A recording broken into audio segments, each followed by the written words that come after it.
TMZ Live. Charles here. Alex Michelson filling in for Harvey. Alex, another crazy, actually, it's not even just in LA anymore. Obviously, the protests are continuing, although last night was quiet with the curfew.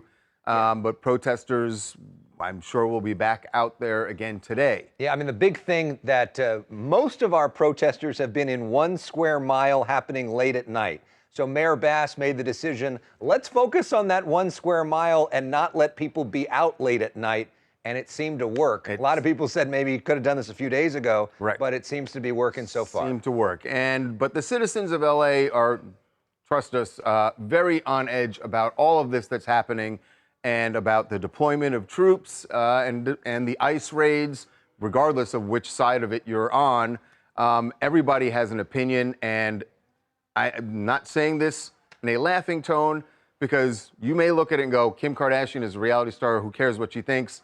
She is a reality star who also has the ear of President Trump. So right, you think about the fact that some of the pardons and a lot of his judicial work in the first term was led by Kim Kardashian and her activism, and he said very nice things about her in the past. Indeed, and she has said great things about working with him on prison reform, but she has a much different opinion from the president when it comes to these ICE raids, and let that be known by posting a lengthy statement about what's going on, but a little bit of it. She said, when we witness innocent, hardworking people being ripped from their families in inhumane ways, we have to speak up. We have to do what's right. No matter where you fall politically, it's clear that our communities thrive because of the contributions of immigrants. So the question going forward is she just going to make the statement, or will she actually reach out to the president? She certainly can have his ear. She could make a call and probably speak to him within hours. Yeah, but this message did get at least to Homeland Security. Tricia McLaughlin responding on behalf of the Department of Homeland Security with this tweet. Kim Kardashian, which one of these convicted child molesters, murderers, drug traffickers, and rapists would you like to stay in the country? These are just a few of the convicted illegal criminals who have been picked up in the last 72 hours. And that is true.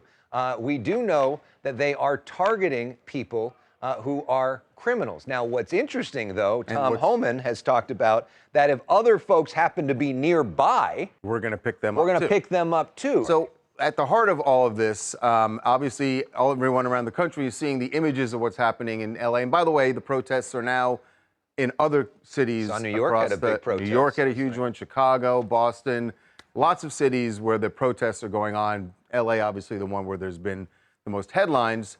And the only one where the National Guard has been federalized. But this more and more is feeling like a very personal battle between President Trump and Governor Newsom, and to a lesser extent, Mayor Bass. And both men had some very harsh words to say about the other.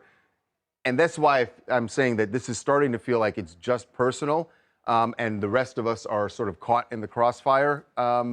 But this is what President Trump had to say yesterday. He was at Fort Bragg speaking to soldiers there, and took quite a bit of time to trash Los Angeles and its leaders.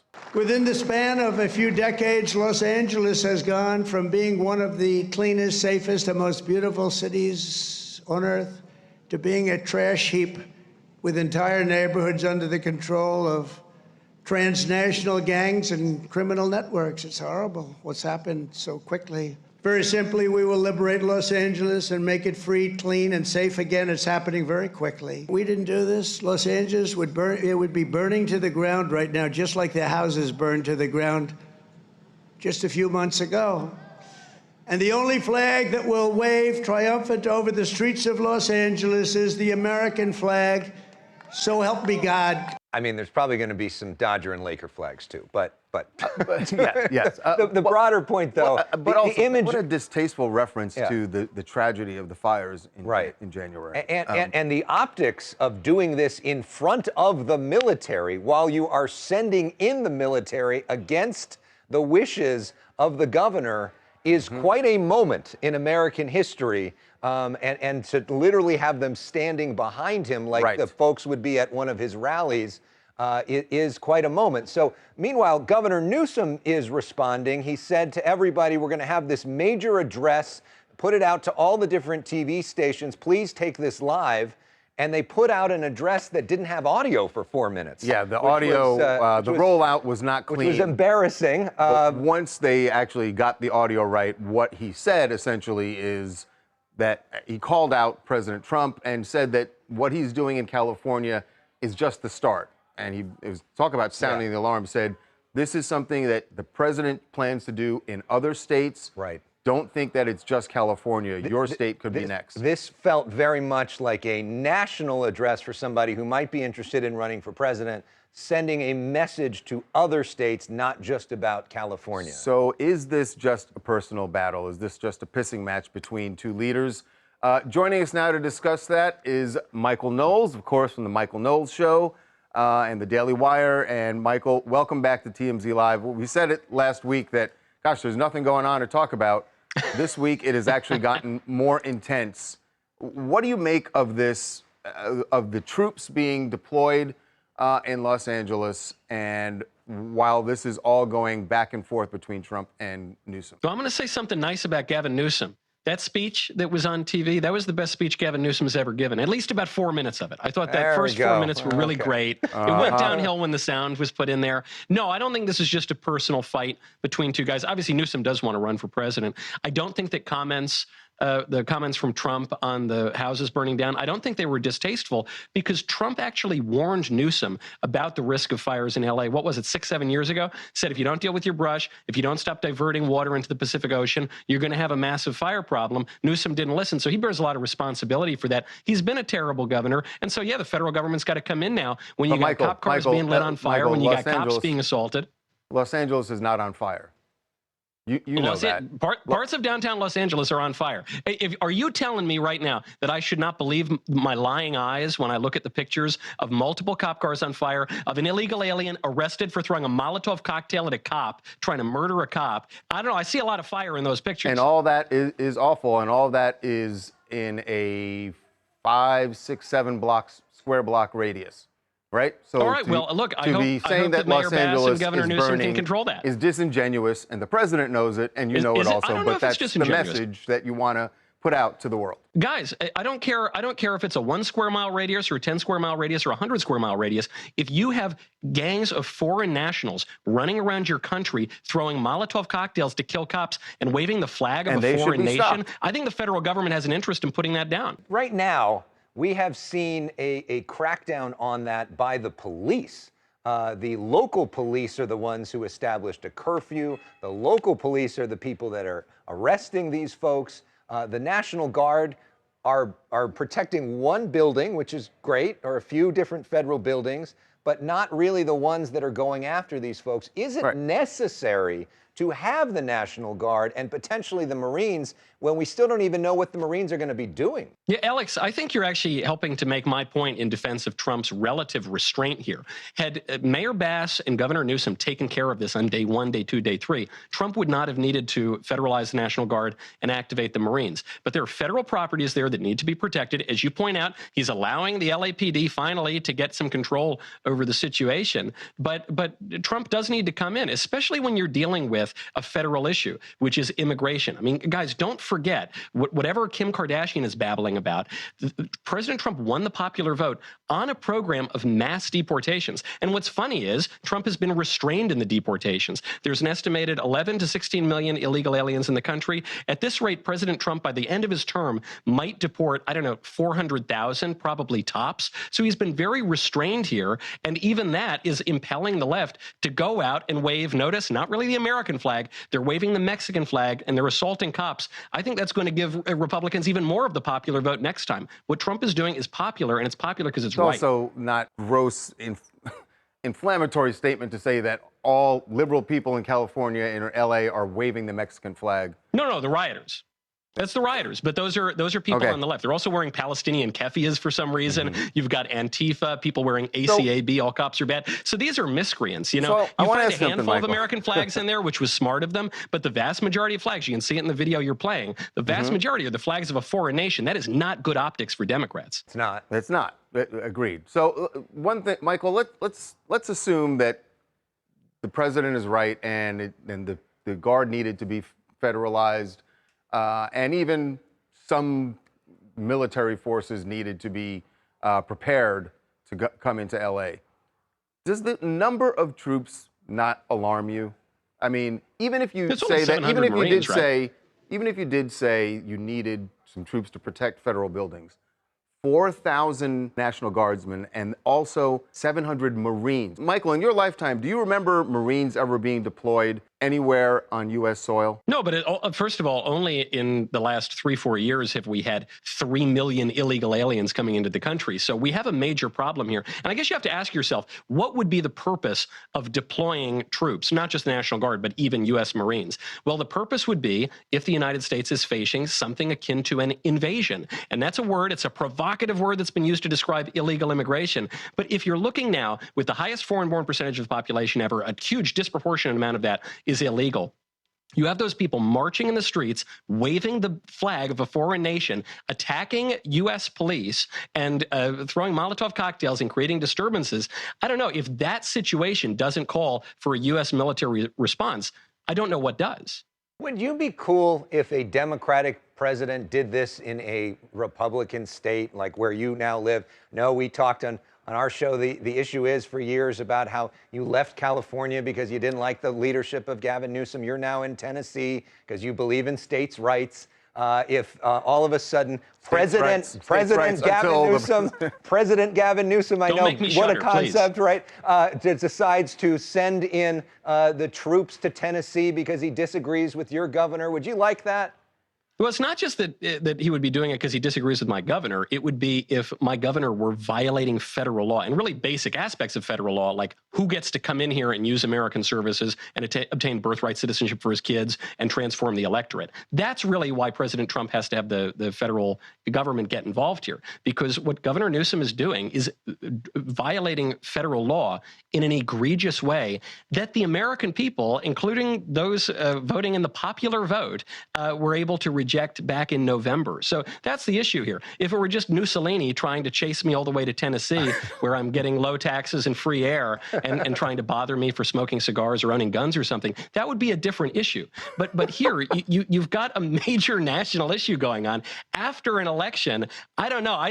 Frankly, I think that Newsom's terrible response here is going to preclude that horrible outcome of him ending up in the White House anyway. I do think it is key that you said states' rights, even as this state's rights are being trampled on, but that's fine. Well, Alex said states' rights. I said low taxes and cigars. We'll roll back the tape. You actually made a reference to states' rights. But anyway, Michael, thanks for being with us. We will.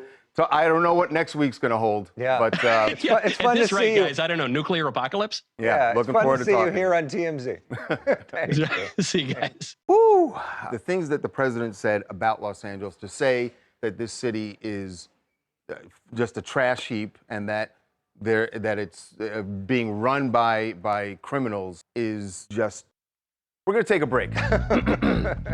And when we come back, Luigi Mangione celebrated his 27th birthday while in custody. He's got a lot to be grateful for. 27 things to be grateful for. We get to look at his gratitude journal when we come back. He's keeping one in prison.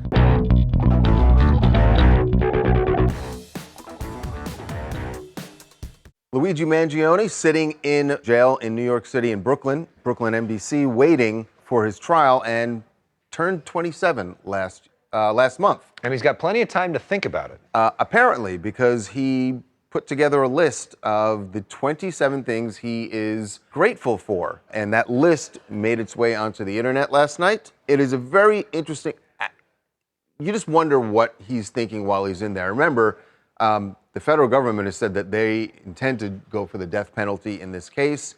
So there is reason for him to be very concerned about how this is going to proceed. He seems very aware of and kind of enjoying this idea that he's become this cultural figure and folk hero, and seems to be like relishing that. Yeah, we're going to go through a couple of the highlights of we're not going to do all 27. You can see them certainly on the website and TMZ.com, but here are some of those so he likes his cellmate. He says, my cellmate, Jay, tolerates the clutter of all my papers, shares his unique wisdom, and doesn't hesitate to humble me when I need it. So I guess he's admitting that maybe he's arrogant every once in a while. And what does that humbling mean? Is it, I don't know, is that like, prison pranks? What is he doing to me? Yeah. Then he talked about the food, Chicken Thursdays and Sweet Baby Ray's barbecue sauce. They just got a free plug.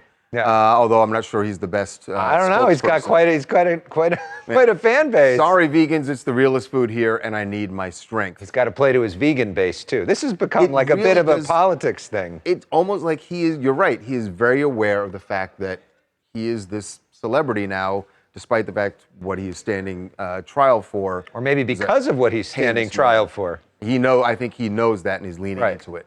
And then there was this one.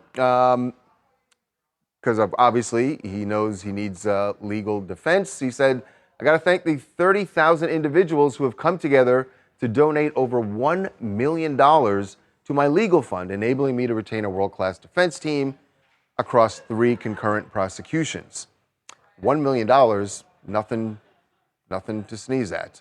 And we knew, obviously, from the day after the murder that he had become this folk hero, and that there were people who wanted to help him and there were people who wanted, before they captured him, were saying, Right, and one of those groups, stay on the lam. Charlie, one of those groups is Latinas for Mangione, which he gets a shout out for as well. So he's got his own subsection of supporters. He is very aware. Yeah, he's talking about all of his fans. He's thanking everybody, the Latinas for Mangione, like you mentioned, and his vegan fans, like you guys mentioned. He was even shouting out the correctional officers at MDC Brooklyn. It seems like he kind of is having an okay time. Says that he's reading a lot of books and listening to a lot of music. That was interesting. The thing he said, Charlie, about the music, that there's a playlist that the prison creates. I don't know how frequently, but he said he was enjoying the current playlist at the time when his birthday came around, which was early May. Psychologists will talk about the importance of gratitude and gratitude journals and all the rest of that, and focus on what you can control. So maybe from a mental health perspective, it's good what he's doing. Yeah, and look, he's got $1 million to help in his defense, and as he said, he's probably going to need every single cent of that. Celeste, New York. I think that Luigi is living his best monastic life. I feel like he's become a monk in that place.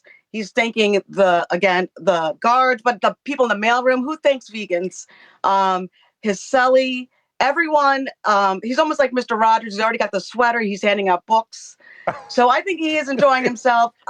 He is. Yeah. Can we not compare him to Fred Rogers, one of America's to your point, I think sometimes it always feels weird to say someone's enjoying being in prison. Yeah. But he is also, at the same time he's there, like you say, very aware of his celebrity. Enjoying the attention, it seems like. Yeah. By the way, speaking of attention, amazing glasses and great background with the celebration of the playbills. Very cool. The theater. I love the theater. Yeah, I love the theater. I love that. And for Tony Week, it's great that we had her on. That was awesome. I don't know if everybody thinks of it as Tony Week, but... Well, I'm sure she does. Yes, she definitely does. Speaking of entertainers, a really tragic loss in the music world and just in humanity. Brian Wilson, co-founder of the Beach Boys, really the man who composed their greatest songs, passed away today, and it had been a long battle for him. Had a lot of things, a lot of ailments over the years, but in recent years he's not been able to perform with the band. I want to say 2016 or 17 was the last time that he was touring with them. But this is a huge loss for music. If you know Pet Sounds celebrated for Good Vibrations. Go listen to Good Vibrations. That's not a normal composition. If we could afford the music rights, we'd play it now. But you think about the word icon is so overused, but Brian Wilson was an icon. He is absolutely brilliant, and it is not just a loss for music. I think that is a loss for culture, for American culture. The Beach Boys, one of arguably the most successful American group of all time. They transformed the sound of music in the 60s, along with the Beatles, and Brian Wilson and Paul McCartney had sort of a creative back and forth, inspiring each other. And everybody was the winner for that. You know, it's very sad to lose Brian Wilson, and also Sly Stone died earlier this week. Two absolutely brilliant, transformative, eccentric geniuses who had troubled lives, but they changed America and the world, with not just music, but our culture. I saw them just last month, the Beach Boys. Obviously, Brian Wilson wasn't with them, but Mike Love was. Yeah, was John Stamos playing with them? Yes, John Stamos was playing with them, and Mark McGrath, and it was, but all the songs. The songs the are crowd great. Was just and at a time when California is a bit under attack, they are the ultimate California band. California, exactly. The Beach Boys. Yes, R.I.P. to Brian Wilson. All right, when we come back, the big war from last week, have they reached a peace summit? And Elon Musk have actually started to come back together. So we haven't seen a kiss and make up Taylor Swift yet. wasn't right. They are ever getting back together. When we come back and hear what the president is saying about Elon and everything he said last week. TMZ's got every freaking thing. Big celebs, big stories, big events. Justin Timberlake made Portland kids' dream come true by joining a bike bus ride. And they always listen to Justin Timberlake. Cry me a river when they fall. Yeah, right. It's TMZ.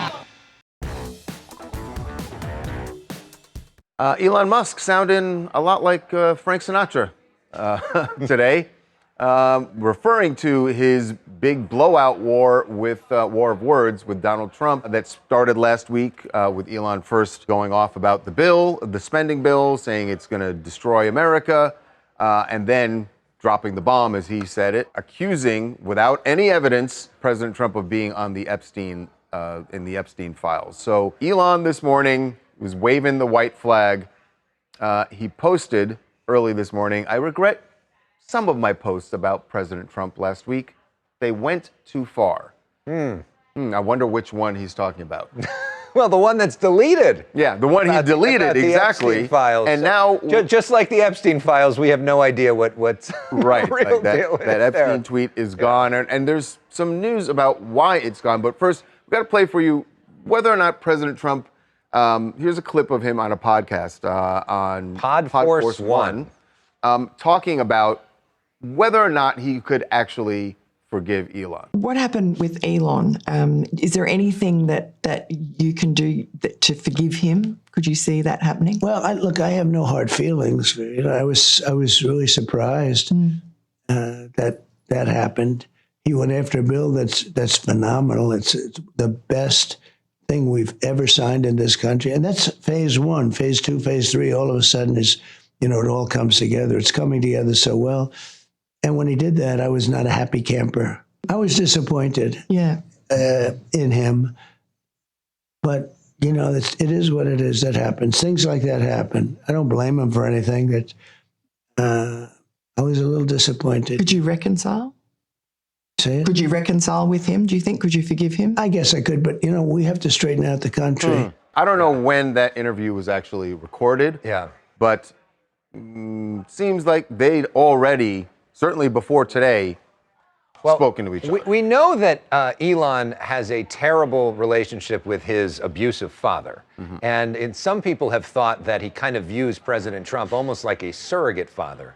And so that if your father says to you, "I'm disappointed with you," it sounded so much like a parent. It's one of the worst things that a parent. I don't blame him. I'm just disappointed in you, which is one of the worst things that somebody could say. And then I regret it. But I've always said, and I said this on Friday when we talked about this, that both of them are so transactional in the way that they view relationships. That they've both gotta come of back them together. have people that they're close with, that they fall out with, then they come back into their lives. You can see a long list for both of them. So it makes sense because it's in both of their best interests, Michael Babcock, to be together. Alex, I agree with you. And I sat with Charles on Thursday, and I thought there was no chance that this could ever be fixed. But even in the days after, you could tell Elon was softening. And now, yes, for him not just to remove that Epstein post, but to put up that quasi-apology.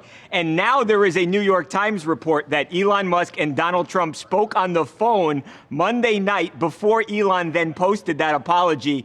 I now would be shocked if this didn't end in a reconciliation and they did remain enemies. Hi, this is Susan from Palm Springs, California. And of course, Elon regrets insulting arguably the most powerful man in the world. They both need each other. He had a temper tantrum. He's backpedaling now. Like I said, they both need each other. They're going to kiss and make up. It's only certain. Are you a mother? And if so, is this the way you would treat your children? I'm a mother, and I smother my kids with love. I don't discipline them like that. No. Okay. Come on, you had to have said to him at one point you were disappointed. I'm disappointed in you. Well, maybe once or twice, yes, I have said that. I must admit, yes. It's that's the card you play when you're a parent, because they know it stings so badly. We are going to take a break, and when we come back, Blake Lively going on the attack with Justin Baldoni. She's never backed off, even though he has lost his lawsuit. She is pressing forward, and when we come back, her attorney, Michael Gottlieb, is going to be here to talk about whether or not she's going to sit for a deposition with Justin Baldoni's attorney, and will this end up in court?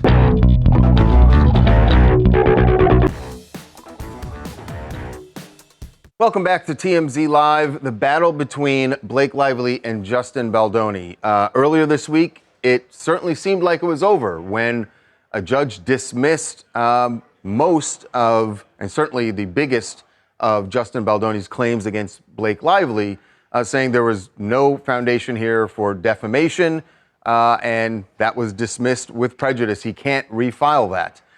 But then we had Brian Friedman, Justin's lawyer, on, and he said the fight isn't over, and we are going to prove that he did not sexually harass her, that he did not start any smear campaign, and also said they're going to refile some of the claims against Blake. Yeah. So Blake's lawyer saw that and said, "Yeah, I got something to say." Exactly. I'm sure he does. Michael Gottlieb is Blake's attorney, who has been in this battle now for 6 months, and he is joining us right now. Michael, welcome to TMZ Live.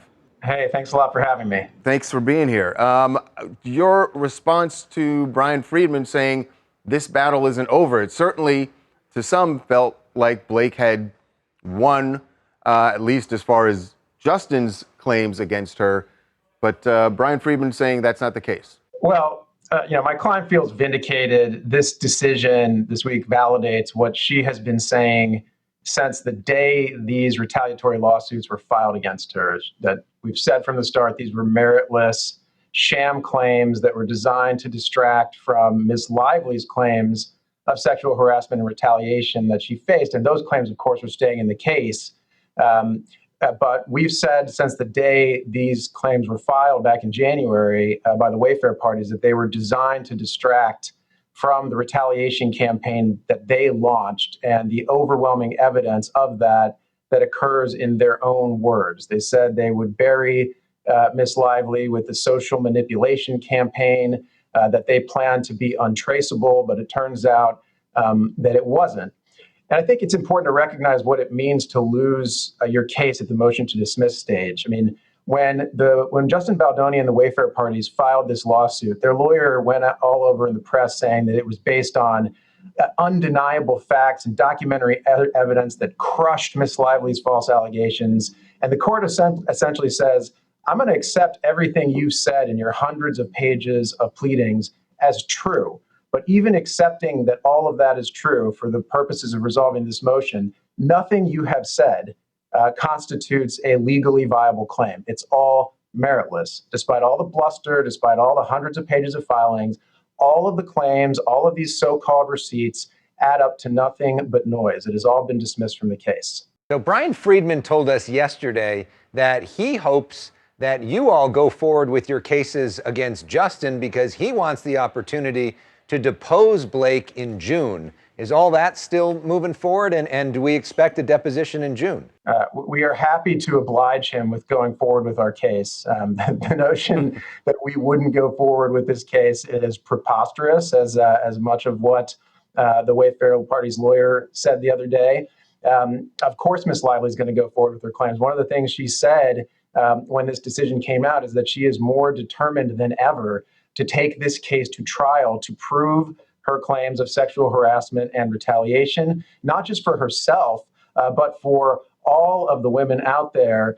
It's really important to remember what the Wayfair parties have tried to do in this case. They haven't just attacked Blake Lively and Ryan Reynolds. They've attacked the laws that are designed to protect victims of sexual abuse, sexual assault, sexual harassment. Blake Lively is not going to allow that to happen. She's going to stand up for that law. She's going to stand up for victims of sexual harassment who choose to speak up. And she's going to take this case to trial and obtain accountability and justice for what has happened to her. Michael, I'm wondering if, as this has gone on for the last 6 months and both sides have had a lot to say about the other, it has always felt, certainly to us in the media, and I think to fans out there, that a lot of this felt like it was about a PR battle as well. And I'm curious how much that factors into motions that are filed or motions that aren't filed, because certainly Blake, being who she is aware of publicity. Does that ever weigh into decisions on how you're going to move forward here as this case proceeds? As you said, there's no reason, and I said that to Brian Friedman, it's like, why wouldn't they go forward? They're going to go forward, but does that weigh into any decisions you're making? Well, I mean, the publicity or the publicity campaign against my client is part of her central claim in the case. It's her claim of how she was retaliated against. Her claim is that she privately raised claims of sexual harassment to her boss and her employer, Justin Baldoni and Wayfair Studios. She raised those claims privately. She attempted to negotiate protections for herself and others on the set. And then they took that and in response to that, launched a smear campaign against her in the press that is laid out in detail in the complaint that Ms. Lively filed in their own words and their own text messages. And so that sort of press and publicity aspect of the case is central to Ms. Lively's claims here. We believe, so far as litigation goes, we let our filings do our talking. We let the results in court do the talking for us. And we believe in that Ms. Lively will have her day in court. She will testify under oath, and all of the facts and so-called receipts in this case will come out in court. I think it's interesting, by the way, on this notion of receipts and providing truth to the public. The Wayfair lawyers talk a lot about that and how they provided all of these receipts. There are 472 total screenshots that they've included in their amended complaint and the exhibits attached to it. 342 of those 472 are redacted, have information concealed or hidden in them. They've never released the unredacted open versions of those. So there's a lot they're hiding. There's a lot they're concealing. And we really look forward to having the full truth and all of this evidence come out in trial as it is supposed to, in a moment of public accountability, so that our client can obtain justice. Will Blake sit for that deposition? Of course she's going to sit for a deposition. She's a plaintiff in the case. So she's going to be deposed. Justin Baldoni is going to be deposed. Steve Sarowitz is going to be deposed. Melissa Nathan is going to be deposed. Those depositions will take place between now and when discovery closes in August. And we're itching to get into them. And real concisely, the movie was called It Ends With Us. How does this end? It ends in trial. It ends with a trial in open court, on the record, with live testimony under oath. And we are confident that when that is done, we will prevail on the claims that Ms. Lively has raised. Michael, thank you so much for being with us. And I look forward to talking to you as this proceeds. It's going to be a long time before we get to the trial, but look forward to talking to you. Yeah, thanks so much for having me. All right, thanks. Yeah, I mean, Blake Lively has got to feel not only, she's got to feel empowered by this decision by the judge. Like, this is not the time that she would give it up. So Justin's got a fight on his hands. We are going to take a break, and when we come back, the Diddy trial rolls on, and his ex, Jane, is still on the stand. And now she is talking about the freak-offs in a completely different perspective. What she testified about luring him in using freak-offs.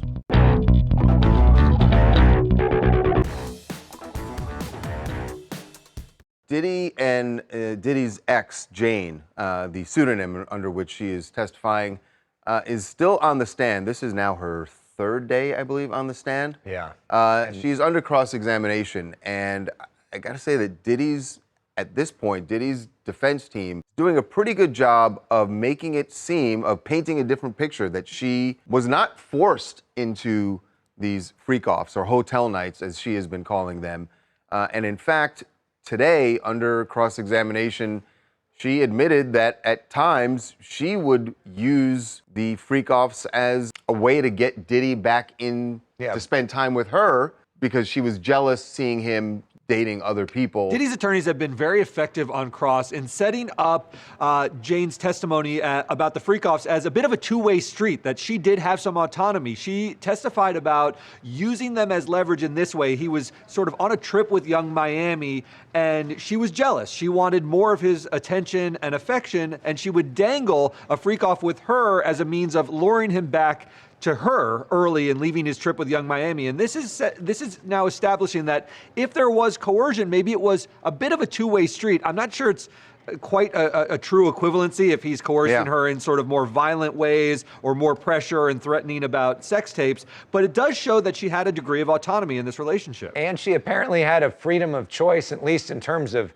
who to freak off with. Right, but amongst the bigger choice, she didn't have a choice not to do the freak off in general. He was just kind of like, oh, well, you know, you can pick the guy, because she has testified that she was not attracted to this Italian guy. And the certain instance that she's testifying to today, he was like, do you want the Italian guy or do you want Paul? And Jane was like, well, I'd rather be with Paul, because she said that he had a warm energy about him. So if she's going to have to do this stuff that she doesn't really want to do, she just wants to be with Diddy, then at least she's going to pick someone that, you know, she feels comfortable around. It is going to be interesting, and I think on redirect, the prosecutors have to really highlight that point, what Janet was just saying there, that she didn't feel she had a choice. And that gets you closer to coercion, and you've got to sort of make the jury not remember this thing about her offering hotel nights to get him. You know, Charles, one of the issues that's coming up for the prosecutors here, you know, if I'm on the jury, all right, coercion is one thing, you're sort of manipulating things. There's so far the prosecutors haven't put on a witness that said, you know what, Diddy forced me into... Oh, I disagree, Jamie. I strongly disagree. Well, like Cassie... physically forced. Oh, okay, but it doesn't have to be physically forced. Well, if you are... You know, there's a big distinction between forcible, you know, physical, and like, all right, manipulating someone saying to Cassie, if you don't do this freak off, I'm going to send this video of you having sex with multiple people to your mother. And not to mention physical force. How does the jury forget the video of Diddy of literally pulling Cassie around? Right, and then there's that. I mean, so that's in everybody's mind. I think Cassie was there. You could say that, and we'll see what the jury says. But there was coercion there. It's getting a little murky with Jane, but we will see how the prosecutors can redirect that. Hi, my name is Alicia Scott from Chicago, Illinois, and after hearing some of Jane's testimony, it just sounds like a very sad and mentally exhausting situation. She's telling us that she would have to give her body away to multiple people just to have the privilege to give her body away to Diddy. That has to be mentally exhausting, and also in the fact that she would have to do these freak-offs for a calm moment. Like, she's doing these things for the bare minimum, like a calm moment with the man that you love. We'll see how this applies to the charges against him and if the jury feels it does. When we come back, R. Kelly says there's someone after him in prison. We will tell you who he says wants him dead and why he thinks that is grounds for him to be released from prison.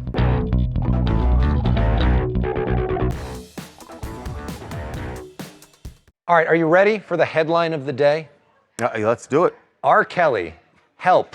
Nazis are trying to kill me. I would say that is definitely headline of the day, which is saying a lot these days. You are trying to think of who do we like less? Right.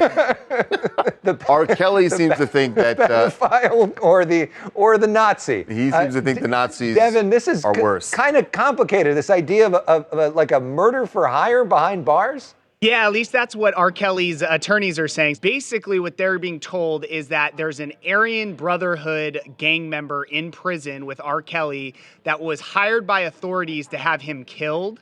And they're saying that this guy was told, he would be granted his freedom if he killed R. Kelly, and that in March, he actually approached him and basically had second thoughts and is now a whistleblower, told R. Kelly, and that this guy apparently is willing to take a lie detector test to prove that everything he says is legit. The only problem is R. Kelly says now other members of this same gang have now been hired to kill both of them, and that he needs to get out of prison. They're not going to release him. I mean, it's quite a story, though, that he's putting together. Got to give him credit for that. Mia from Atlanta. Honestly, to me personally, this is giving mommy. Can you come please pick me up from school because I'm sick? Because I just feel like you know why you're in prison. It's not a surprise why R. Kelly is in prison. Like, it's not shocking. At this point, you should be reflecting on what you've done, because people who've done that, you've been served 30 years in prison. Obviously, you need to find time to reflect, in my opinion. Yeah. So. Congrats on the best line of the day. It is definitely giving like trapped in the closet vibes, like a wild story he created. What else do you guys want to talk about? Hey, it's Buck out in Nashville. I just want to make a comment on the riots going on in LA. I couldn't disagree with Gavin Newsom. I mean, I don't think he's doing a good job. I don't think blaming Trump is not the answer to get this problem solved. And I'm so against it. I don't think he's doing a good job at all. All right. There are a lot of people who agree with you. That's for sure. One more. Hi, I'm Em. I'm from Los Angeles, California. I'm going to be talking about Blake Lively and Justin Baldoni lawsuit that just seems to literally never be ending. She's treating this like it's an award season, I feel like, as a campaign with red carpets, photo shoots, a dash of memory loss. I'm not really sure what's going on, but I do think her PR team needs a muzzle or something like that. It's delusional. And if Delusion had a publicist, it would book this tour. That's my opinion. All right. When we come back, Beyonce has a guest star on stage with her. You know that Rumi has been coming out during this latest tour, the Cowboy Carter tour. Well, what brought little girl to tears last night? We will show you when we come back.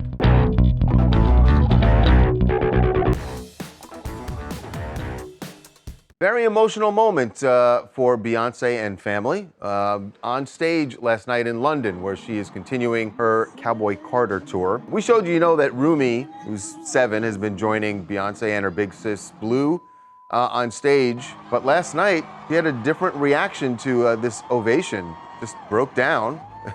Blue realized, this is going to go bad. Let me help her off stage. Maybe she's only 7. It's got to be overwhelming. That's a lot to have all those thousands, 80,000 people or whatever it is, like cheering. Yeah. And that song that they just finished was "Protector," which is the song that Rumi is featured on. So, she's a really good performer. Yeah, she's learned like early. Everyone else in the family. I kind of liked though seeing Blue and this sort of big sister protector thing that looked actually very sweet, and how she just sort of sweeps in there and knows, how to handle that situation. Nice family moment there. I'm sure she'll be back on stage for the next tour stop. That is going to do it for us. We will see you tomorrow. Thanks.